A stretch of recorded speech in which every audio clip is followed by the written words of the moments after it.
Ulit na po, medyo nagkasundo na yung mga senador para magsusumpa lang po. Hirap sila mga kababayan na magkasundo, magsumpa lang. Nadidelay pa mga kababayan. Ngayon, unahin na muna yung privilege speech ni Bato de la Rosa. Unang gusto niyang sabihin po before na mag-take out yung mga senador bilang mga senator judges. To certain limitations, of course. And we are free to agree or disagree. And if the matter cannot be settled, for it to be put to a vote. If there are no other members who wish to state their piece on the matter, Chair now recognizes Senator Bato de la Rosa. You may proceed, sir. President, Ito na siya. President, esteemed colleagues, ladies and gentlemen, imagine a house, Mr. President, an unfinished one that is still being built. Where do we begin? Of course, with solid foundations, a level ground, as well as an honest blueprint. Hindi pwede ang mga shortcut. Hindi pwedeng madaliin. Kung babaliwalain ng mga architects at mga engineers ang mga basic requirements, hindi magiging matibay ang itatayong bahay. Maaari itong magdulot ng panganib, hindi lamang sa mga maninirahan dito, kundi maging sa ibang mga kabahayan sa paligid nito. If any of us happen to discover that the house we were living in was structurally unsound, we would likely scramble to have it retrofitted. We would probably file cases in anger against developers. I doubt any of us would simply shrug our shoulders, saying, andito na tayo hayaan na lang. Now, imagine a house of representatives that built and filed the impeachment complaints against Vice President Sara Zimmerman Duterte. Trabahong inupuan sa simula. At noong papalapit na ang deadline, biglang naging bitter. Ganon pa rin ang issue ni Bato de la Mabilisang pinasa Rosa. sa atin at ngayon tayo naman ang pinipilit at minamadali. Pinapagalitan pa nga. That is your sworn duty. Tama na ang pamumulutika. This is undue delay. Sandali. Bakit kaya sa pagkakataon at pangyayaring ito, tila madali lang para sa atin ang sabihin, andito na tayo Andyan na nga Mr. President, the House of Representatives are of the belief that they have built Nonsense a po solid ang case privilege speech ni against Bato Vice de la Rosa. President Sara Walang Zimmerman kakwenta-kwenta. Duterte, them to file an impeachment case. But how sound are the foundations of this impeachment case filed against the Vice President? Kagaya po ng konstruksyon ng isang bahay, ang proseso ng impeachment ay kinakailangan na nakatungtong sa isang solidong pundasyon. Ibig sabihin, ang mga arkitekto muno nito Kaya nga, ay may 2 months tungkulin nilang inaral na tiyakin before niya na may trinasmit sa tatayuan Senado. ang kanilang Pagkatapos mga inupuan ninyo ng 4 akusasyon. months. Ngunit, Napakalinaw. ang Piniliwanag na impeachment ay kanina isang ni Atty. proseso Princess. na hindi Abante. nakasalalay lang sa mga arkitekto o mga instigador nito. Sa totoo lang, pinakamadali ang naging gampanin ng HOR sa proseso ng impeachment. Yun ay ang pagbubuo ng mga akusasyon, Mr. President, kahit sino po ay maaring magparatang kung kanino man. Sa bahagi naman po natin, ang pinakamahirap, ang paghusga, ang paggawad ng isang hatol na makatarungan at katanggap-tanggap. Anuman ang nakatuntong sa mahinang pundasyon, ay laging may pagumuho. Di mas maganda nga, di-acquit ninyo kung mahina yung kaso. Ay minadali, I-acquit ninyo si at Sara. masandig sa Mas mabuti. paghihiganti at pamumulitika Di ba pa? tulad Kung sa mahina, isang sabi mo strukturang mahina ang pundasyon itinayo sa ng impeachment gilid case. ng bangin. Bagaman Pero dapat obligasyon dumaan sa natin trial. sa Senado, Napakalinaw. convene bilang impeachment court. Responsibilidad din natin na maging mapanuri at critical sa impeachment Di suriin complaint mo na ipinasa during rito the presentation sa of ating evidence. pulwagan. Walang pumipigil As sa'yo. an usher in my 6th year in the Senate, my 39th year in public service, Mr. President, I can say I have gotten better at spotting irony. What we refuse to let happen to our houses, we seem to have allowed our House of Representatives to do in broad daylight, right under our noses, and at the expense of our institutions' esteemed reputation. With this, Mr. President, my dear colleagues, allow Anong me to reputasyon express mong sinasabi? my concerns Bato? Wala pang surrounding trial, may the judgment ka na, constitutionally acquittal. unsound foundation Di ba? of the article impeachment that the Senate is set to tackle. Article 11, Section 3, Paragraph 2, the 1987 Gusto nga ninyong Philippine i-dismiss na? Constitution Impact to provides dismissal, that walang hearing, walang a presentation verified of evidence, complaint walang or trial. impeachment may be filed Anong sinasabi by mong any member reputasyon? of the House of Representatives Sinira ninyong reputasyon ng Senado. Yan ang upon totoo a niyan. resolution of endorsement by any member thereof, which shall be included in the order of business within 10 session days and referred to the proper committee within 3 session days thereafter. Keeping in mind the aforementioned constitutional provision. Recall that on December 2, 2024, the first impeachment complaint against Vice President Duterte was filed before the Secretary General of the House of Representatives. The second and third impeachment complaints were filed on December 4, 2024 and December 19, 2024, respectively. These complaints were each endorsed by members of the House of Representatives. While the Constitution requires Parang si that a Atty. Torrio complaint na for nag-prepare ng impeachment speech niya, no? must be included in the order of business Ni Bato within de la 10 Rosa, 10 kung hindi session si days. Panilo. The House of Representatives Rules of Procedure in Yan Impeachment yung Proceedings argumento po. require the Secretary General to immediately refer the complaints to the Speaker. Despite this, no action was ever taken by the House on the 3 impeachment complaints filed. Hindi po ito simpleng pagkalimot, Mr. President. Ito po ay tahasang pagsantabi ng kanilang internal rules at constitutional provision. Sinadya po nila na baliwalain ang konstitusyon. Maliwanag po ito sa mga naging panayam kay House Secretary General Velasco.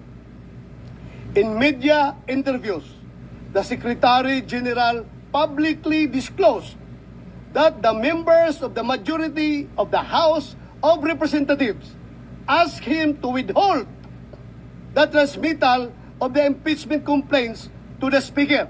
Siyempre, pinag-aralan Their pa. goal then was to give themselves time to decide whether or not O, di ba? to file Pinag-aralan pa. another impeachment complaint. Pinaghintay po ng mayorya ng House of Representatives ang 3 impeachment complaint. May ganyan po ba silang kapangyarihan? Tila po. Ito ay matatawag na grave abuse of discretion.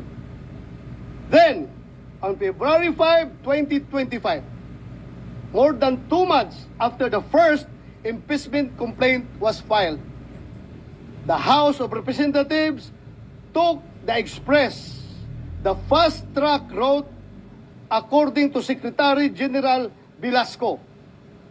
Kung ang 3 naunang impeachment complaint ay pinadaan sa EDSA, mukhang sa Skyway po ang piniling landas ng House para sa pang-4 na impeachment complaint para maiuwi ito sa Senado. with less than an hour before the close of session of that day, the House of Representatives transmitted to the Senate a verified complaint for impeachment against Vice President Sara Z. Duterte, purportedly signed by 215 members of the House of Representatives. My honored colleagues, had the House complied with their own rules and the Constitution, the three previous impeachment complaints would have been referred to the appropriate committee by the time the present impeachment complaint was filed and sponsored by the members of the House of Representatives.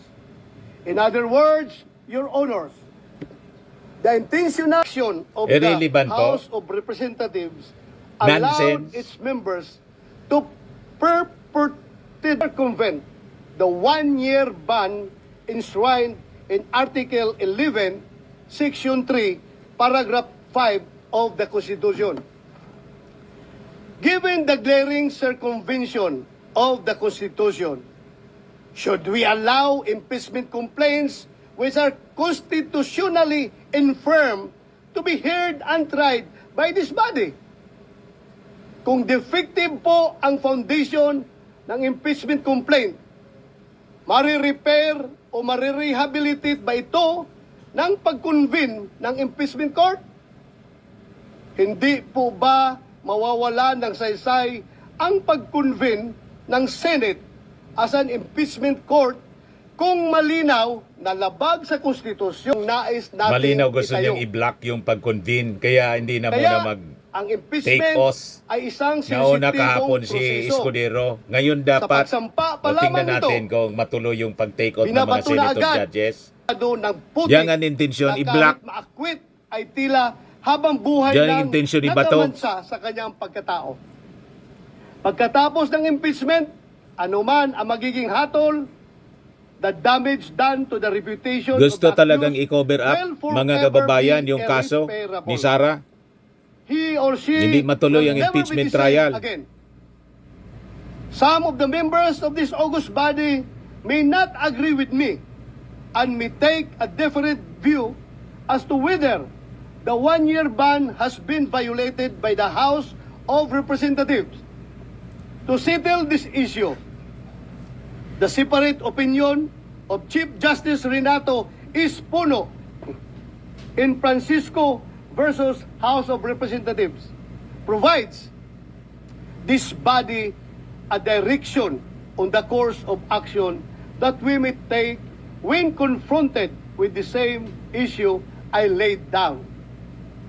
Former Chief Justice Puno said that before the Senate is convened as an impeachment court, the Senate, which has primary jurisdiction over the case, can already decide the question on whether the one-year ban has been violated or not. Naiba na yung topic That's ni why Bato. insisting ako na ma-deliver Delay ito talaga, delaying tactics. before we convene as an impeachment court.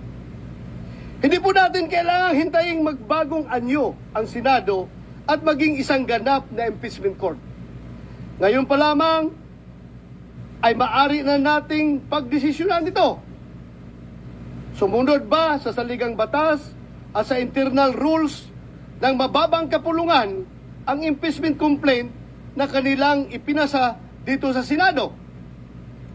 Nasa Senado po ang pagkakataon upang magwasto. Kung minadali ng isuar ang impeachment complaint, bakit kailangan natin itong tumbasan ng kaparihong kawalang pagpapahalaga sa tamang proseso? Madalas po natin sabihin dito sa ating kapulungan, we are men and women of rules. Manatili po tayong ganun, malayo mula sa ingay at impluensya ng kung sino mang may mga personal na interest. Come on, Myron. Sa Kayo yung mayroon na personal interest. sa atin. Baliktad Mr. lahat President, yung sinasabi ni Bato. The inaction of the representatives resulted not only in a possible violation of the Constitution, but in another justiciable controversy. It is worthy to note that its new Congress, empowered by a fresh electoral mandate in both the House of Representatives and the Senate, is not bound by the legislative actions of its predecessors. Hindi po natin maaring pilitin ang mga papalit sa atin sa future Congresses na ipagpatuloy ang anumang ating nasimulan.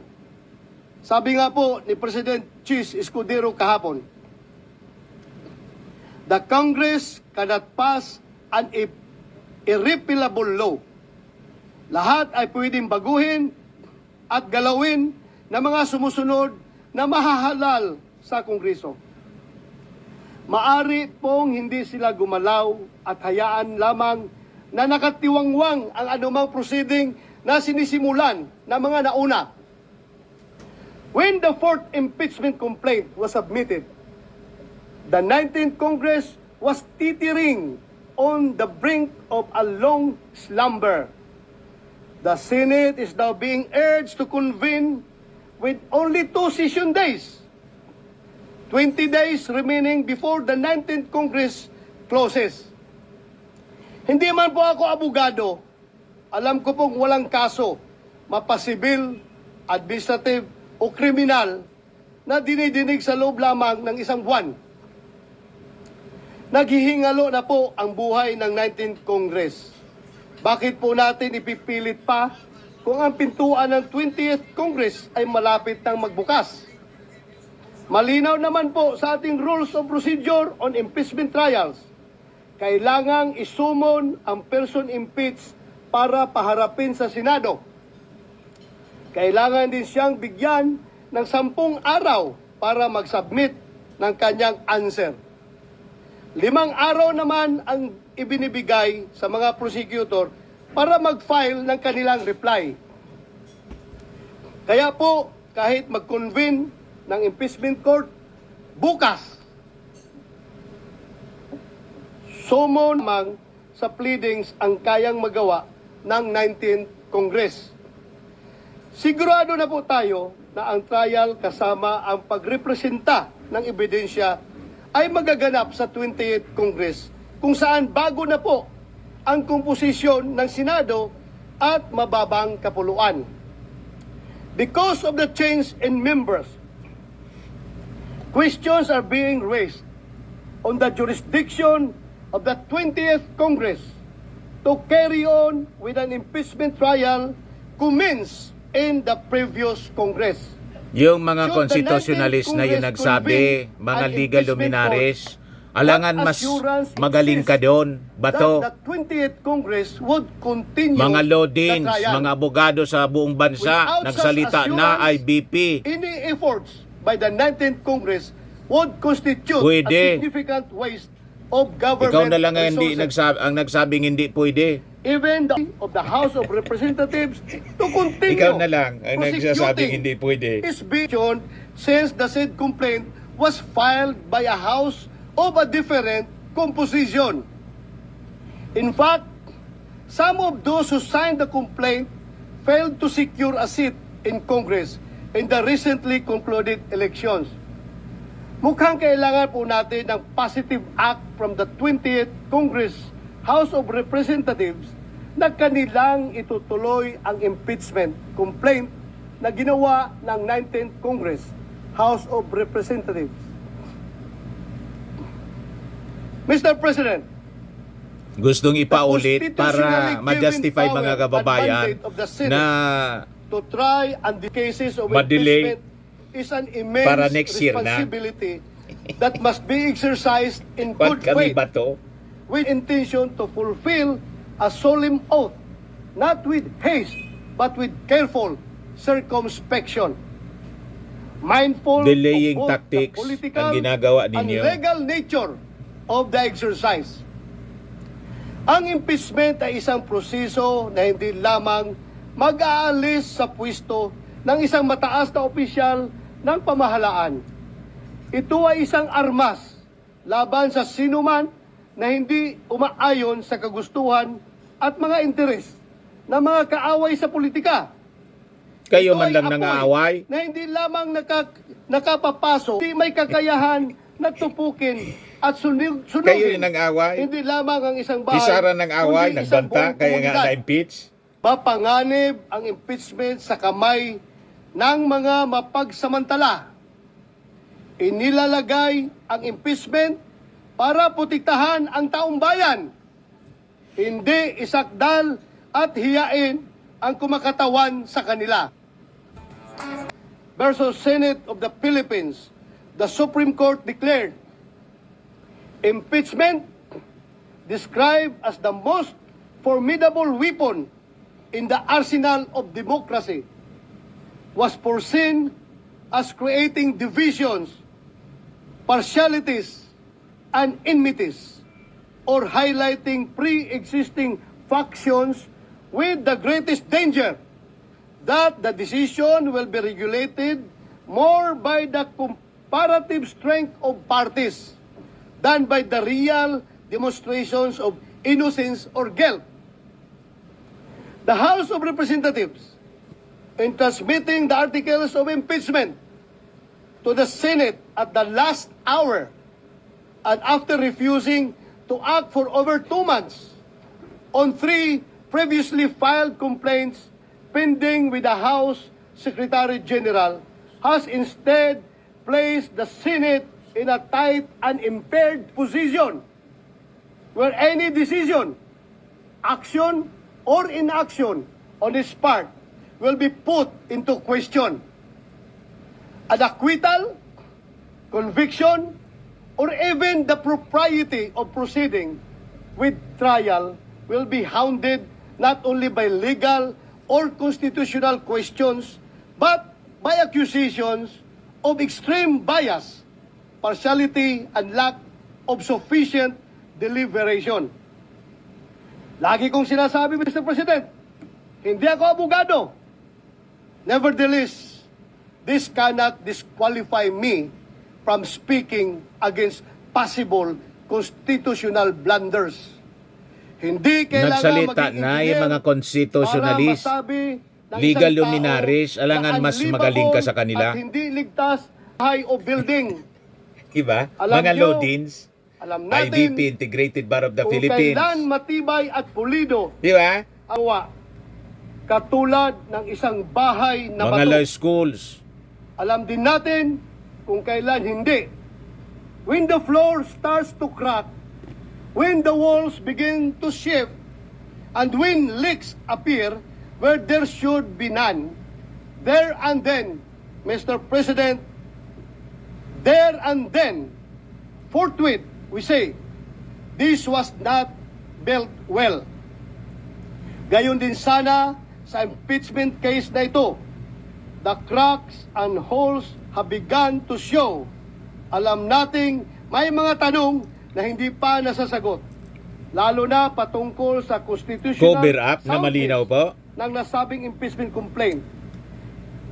Gustong It is my i-discarril humble po ang opinion impeachment then, Mr. trial President, para hindi that with makapag-present this ng knowledge ebidensya yung must come prosecution. swift and intelligent Hindi action. mabuking si Sara.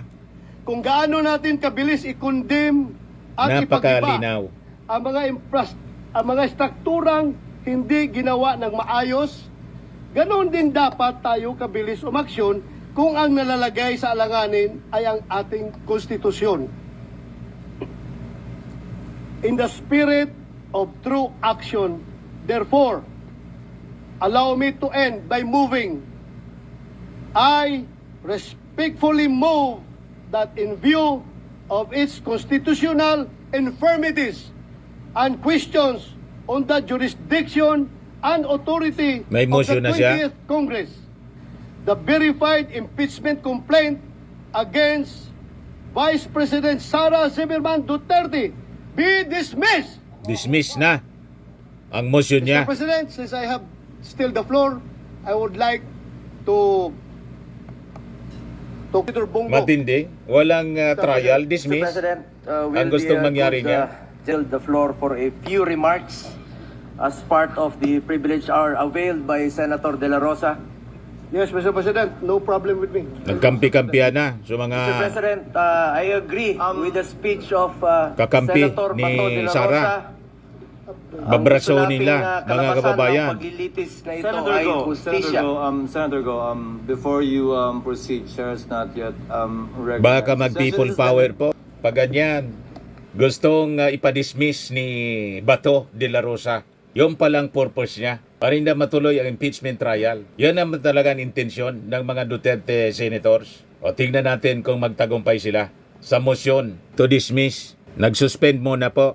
Masama ang plano po ng mga Duterte senators. Gusto talagang isabotahe na walang impeachment trial. Kaya bantay kayo mga kababayan ko. Ano, galit na si Risa Ontiveros. Inop muna yung microphone. Yan o. Sindikato talaga to ng mga senador, mga kababayan. Huwag kayong papayag. Handa kayo na lusubin yung Senado, mga mamamayang Filipino. Gustong i-cover up, mga kababayan, itong impeachment trial. I-cover up si Sara Duterte. Pag ganyan po, sinasalaula nila yung proseso po. I-abolish na lang po itong Senado. Ipadlock ninyo po yung mga nandiyan dyan sa paligid ng magbibigil mamaya. May vigil mamaya yung mga protesters po. Yan isa pang kasabwat na Marcos. Yan ang nakakalungkot. Isang Marcos, kasabwat ng mga Duterte. Suspended mo na. Talagang winawalang hiya po nila. Harap-harapan, pagwawalang hiya sa ating konstitusyon po. At sa Senado mismo. As an institution, the last bastion of democracy, mga kababayan. I would like to first resume po. state the parliamentary situation. After the privileged speech of the Honorable Bato, he asked that the chair recognize Senator Bongo to deliver a seconding speech. The chair has not yet acted on that motion and has not yet recognized Senator Go. And before the chair declared a short suspension, two members raised their hand to be acknowledged and be heard, and the chair intends to listen to them first before acting on the pending motion. Senator Ontiveros first, and then Senator Villanueva. Maraming salamat po, Mr. President. Immediately after the speech of the good gentleman from Davao, I move that any interpellation or any action, any seconding speech on the privileged speech be suspended momentarily after his speech to allow us to take our oath, which was the subject of the approved motion yesterday, and again, which was the subject of the approved motion yesterday, which is an offshoot of a question of privilege, which takes precedence over all motions. So I restate my motion, Mr. President, to momentarily suspend any action, whether interpellation or seconding speech, on the privileged speech of the good gentleman from Davao, para sa wakas bigyang daan yung inaprubahan nating motion kahapon na manumpa na po kaming I still Point have of the floor. order. I have the floor, Mr. Point of President. order. I have the floor, Mr. President. A point of Laway order, na po. Way Mr. President. for Session. taking of Si the Amy oath Marcos na. for the presiding officer, Mr. President. Nagsasabuatan na yan, mga kababayan, kung anong gagawin. Just to post for the dismissal po, impactong dismissal ng impeachment case. Yan nga na ang kwampo nila. Game plan. Sinuspend ulit po. Yan. Nagiging mainit na Session po. is resumed. Resume. Point of order of Senator Marcos. Yes, thank you very much, Mr. President. And I'd just like to reiterate that I wasn't being rude, but simply recognizing the fact that the point of order takes precedence over all other motions. Also, that there is, in fact, a motion already pending on the floor, already acknowledged as well by our majority leader, which requires a vote. Duly noted, but the chair has not yet acted on the motion and there has been no objection as of yet. We will address the motion of Senator Bato, as the chair said earlier, after we hear from Senator Villanueva now. With all due respect, Senate President, the Deputy Minority Leader is proposing yet another motion on top of the pending motion. The chair That will is not allowed. The chair has not yet acted on that motion and will not yet so act on that motion. and we'll be making a ruling after we hear from all of those who raised their hands earlier. So, with the indulgence of Senator Marcos, can we hear from Senator Villanueva? Thank you very much. And then the chair will rule on the pending matters. Senator Vice recognized. Thank you very much, Mr. President, distinguished colleagues. Mr. President, if I hear it right, the movant made a motion to dismiss the impeachment complaint. If I heard it right, Mr. President. Mr. President, may I just Unconstitutional siya eh. place They on cannot record dismiss it. that this representation respectfully object to that motion. Mr. President, for Very good. various reasons, Mr. President, that this representation would like to raise on the floor, Mr. President. One, Mr. President, is that the Senate, as a legislative body, and at this point in time, we have not yet convened, Mr. President, as an impeachment court. And therefore, Mr. President, this representation believes that we have no constitutional authority Correct. as legislative body to dismiss an impeachment complaint. Let me quote the Constitution under Article 11, Section 3, number 87 Wala Constitution. yon.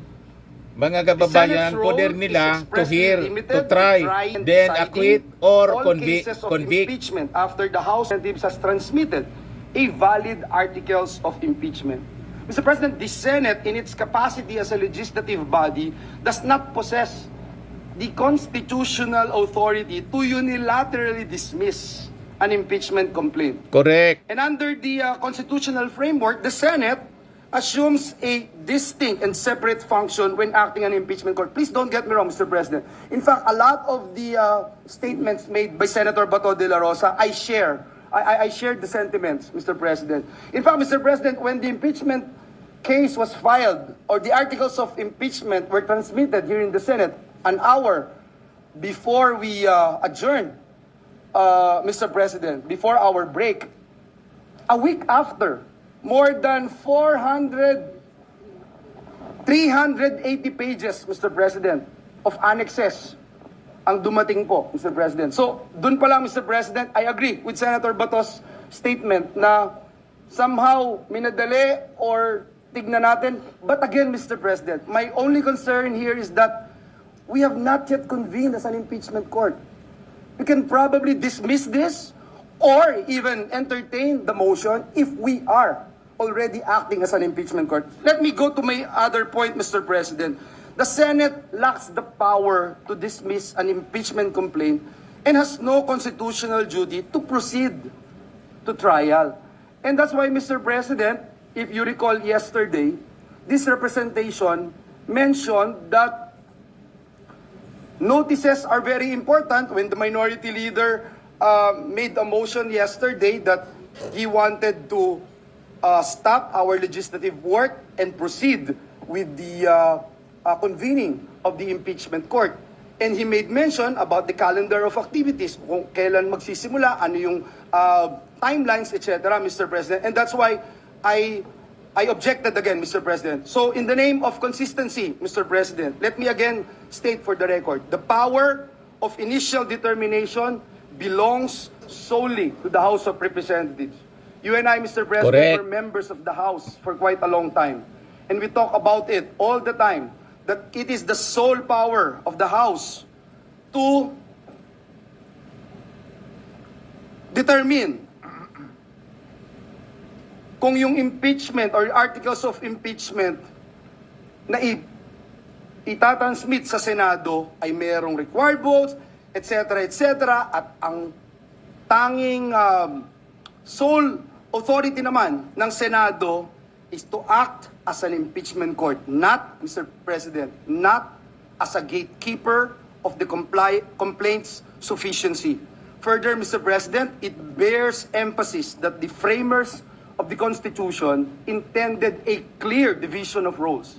House initiates and the Senate tries and decides. Again, Correct. Mr. President, I am not even going to say whether or not I will support the motion of our dear colleague, Senator Bato de la Rosa. I'm just saying, Mr. President, that it should be it should be post, Mr. President, in the impeachment court. Last but not the least, Mr. President, the Senate as a legislative body, or even when it sits as an impeachment court, Mr. President, ito po yung ating posisyon, may not dismiss the impeachment complaint Correct. due to change of Congress.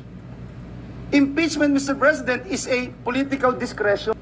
Grabe po. Ang It's gustong not a mangyari ni political Bato. discretion, but a constitutional Culpable mechanism violation of the rooted Constitution. in the principle public office is a public trust. Alam na po natin lahat yan bilang mga lingkod bayan. Yung sinasaad ng 87 Constitution, which provides public office, is a public trust. Public officers and employees must at all times be accountable to the people. This duty, Mr. President, is not suspended, nullified, or extinguished by the expiration of the legislative calendar or the transition to a new Congress. But again, I also believe and support the statements made a while ago by Senator Bato de la Rosa. Yung pong functus officius ng Senado, hindi ho applicable sa atin dahil kalahati nga ho sa atin dito, magiging parte pa rin ng impeachment court, parte pa rin ng Senado. Pero dun po sa House, hindi na. So kailangan talaga na malaman natin kung sila'y interesado pa dun sa impeachment na kanilang i-final. Mr. President, just this morning, if I don't know if this morning or last night, I saw an article. I'm not sure if it's Justice Ascuna or Attorney Divina saying that the House must actually do something, whether at least, the very least, is to pass a resolution authorizing, Mr. President, their representatives, their prosecutors, that they are indeed have the blessing of the 20th Congress. Kaya po, muli, Ginoong Pangulo, ang aking pag-object doon po sa motion ng ating kagalang-galang at kaibigan, Senator Bato de la Rosa, ay base po sa mga binanggit ko po na mga reasons. Maraming salamat, Ginoong Pangulo. Before the chair makes a ruling, Senator Bato. Yes, Mr. President. I just would like to share this august body the basis for my motion.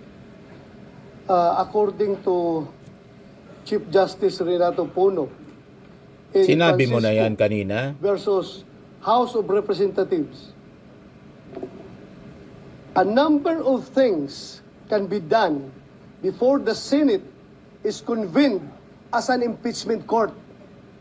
For example, the Senate, which has the primary jurisdiction over the case, can decide the question of whether the one-year ban has been violated or not. Likewise, the Senate can decide whether the complaint on its face has any legal basis. If I may. So as not to belabor the point, Chair would like to state the parliamentary status and make a ruling. Again, to reiterate, Senator Bato, after the end of his privileged speech, made a motion, but before the chair could act on that motion, he asked for the recognition of Senator Bato, who wanted to second the motion of Senator Bato at the end of his speech. Before the chair could act on that motion and recognize Senator Bato, Senator Ontiveros and Senator Villanueva signified their intention to speak. Senator Ontiveros made a motion. Made a motion to suspend further consideration of the matter at hand so that we can proceed to take our oaths. And then Senator Marcos raised the point of order that there are too many pending motions on the floor and that we should dispose of them, as correctly pointed out by her. Senator Villanueva objected to the motion of Senator Bato. With the permission of Senator Villanueva, hindi ko po ituturing na objection yung inyong sinabi dahil ayon mismo sa inyo, hindi naman kayo tutol dun sa motion ni Senator Bato, kanya lamang. Gusto nyo at sa paniniwala nyo, pwede lamang ito magawa kapag tayo ay isang impeachment court na at hindi bilang isang Senado. ayon sa authority na kino-quote ni Senator Bato, may opinion, may concurring opinion. Si dating Chief Justice Puno na pwedeng itong gawin ng Senado. Concurring and dissenting opinion siya sa pagkakaalala ko sa Francisco. With the permission of the gentleman on the floor, the chair is of the considered view that and takes well the position of Senator Villanueva. We will act on the motion of Senator Bato, but as an impeachment court. We cannot act on the motion of Senator Bato unless we take our oaths as members of the impeachment court. Therefore, once the impeachment court after we take our oaths and we convene the impeachment court, Senator Bato can reiterate his motion, Senator Go can then second his motion if at all, and we will proceed to dispose of such motion after we hear from everyone who wants to speak on the matter. Mr. President, just to clarify your statement, Mr. Senator President. Villanueva, before I make a ruling. Yes, Mr. President, you were saying, Mr. President, because the way I look at it, you are saying, Mr. President, that in order for us to dispense with the motion of Senator Bato, we would have to convene? We would have to convene the impeachment, impeachment court, court. as you said earlier. Yes, Mr. President, I thank you for that. But in order for us to convene again, Mr. President, and just for the information of our law students and those who wanted to learn from these proceedings, Mr. President, this representation made a statement yesterday that we cannot proceed with the convening of the impeachment court unless we issue notices, Mr. President. And I made mention about it because the minority leader's motion yesterday was to convene and at the same time talk about the calendar of activities, Mr. President. And so I would just like to put that on record, Mr. President, because we are not going to discuss the agenda of the, if we convene the impeachment court. Is that the case, Mr. The President? matters to be discussed requiring notice included the proposed schedule of the Yes. impeachment complaint, which needed the presence of the parties. However, Because if we can do it by ourselves, for example, Mr. President, just approving our rules on impeachment, However- issuing summons, we don't need to issue notices. Is that correct, Mr. President? However, there are certain matters that the court can do motu proprio, Yes. and it would perhaps include these matters, which is up for the consideration of the court once we convene. So again, Mr. President, thank you. Senator Bato is recognized. Thank you, Mr. President. I just would like to counter the statement of